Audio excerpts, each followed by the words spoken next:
Cool. My name's Brady Carlin. I'm from Lawrence, Kansas, and here in New Zealand enjoying the beautiful country and what it has to offer.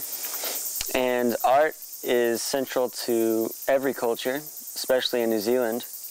But I'm just learning a little bit about the Maori culture, the Maori culture, and being near Lake Taupo and all the history around here. It's been quite a journey. I was at an international peace festival called Parihaka, and it was really heavily influenced by the Maori culture and the art and the music of their culture and what they bring. And it's really special and really amazing, and yeah, I've really enjoyed experiencing the variety of New Zealand. It's such a small place, but the variety is amazing, and you can really find any niche that you're looking for. I think I've found just amazing people to talk to, and amazing people with all sorts of interests and passions. And it's allowed me, being here traveling as a 20-year-old, it's allowed me to develop some of my passions. Been writing some poetry, some spoken word just in my journal that I carry with me.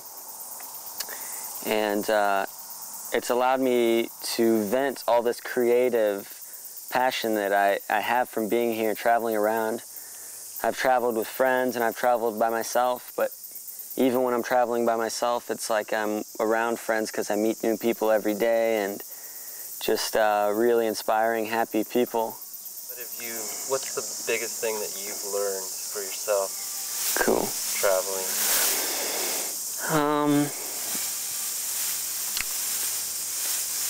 Well, I've learned to go with the flow and basically follow my intuitions and be guided by my heart or be guided by anything that that I'm attracted to. And traveling alone and not being with a group of friends, it allows me to be completely myself and free to do anything that I want to. If I want to go for a swim in the river, then I go for a swim in the river, and then when I get out, I decide what I want to do next. And maybe I just walk through town and see what happens.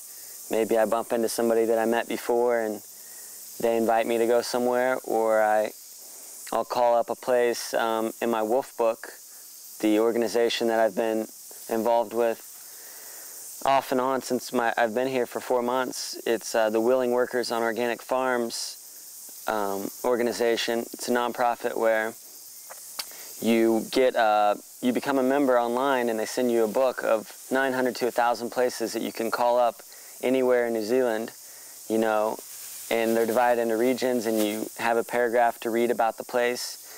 And what I've been doing is I've had recommendations from other people to go to certain places, and yeah, it's really nice, and these people are super nice and interesting. You'll learn about this, you can work and experience this, and it's right by the river, or it's right by this beautiful walk through the bush, and all these interesting things.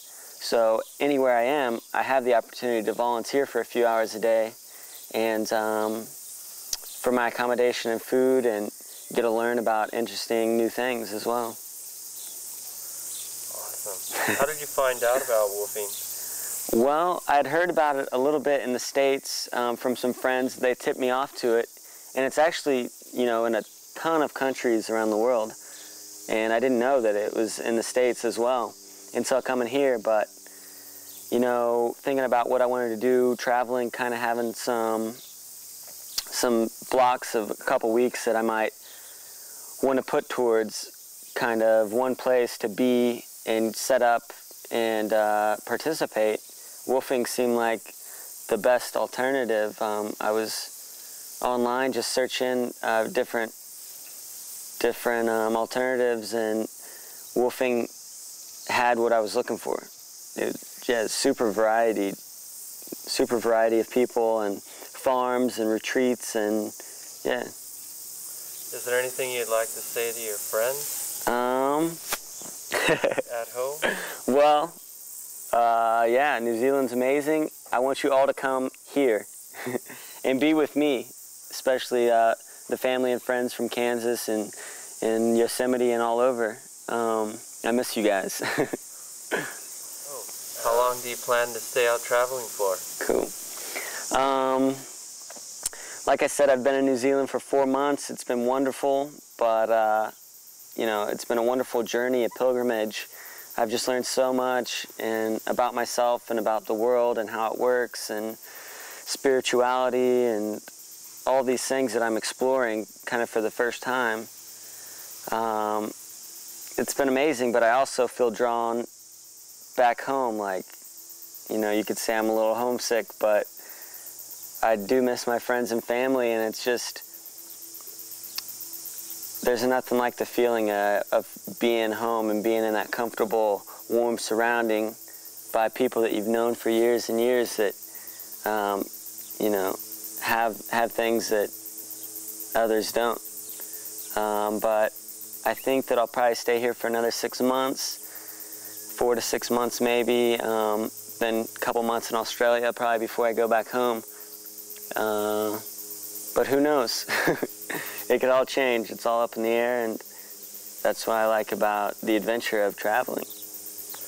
Awesome. Yeah. Thank you, Brady. I You're welcome. really appreciate you, man. That's really, you're a pioneer for other people who are going to come behind you. Yeah. Yeah. Thank you. Cool.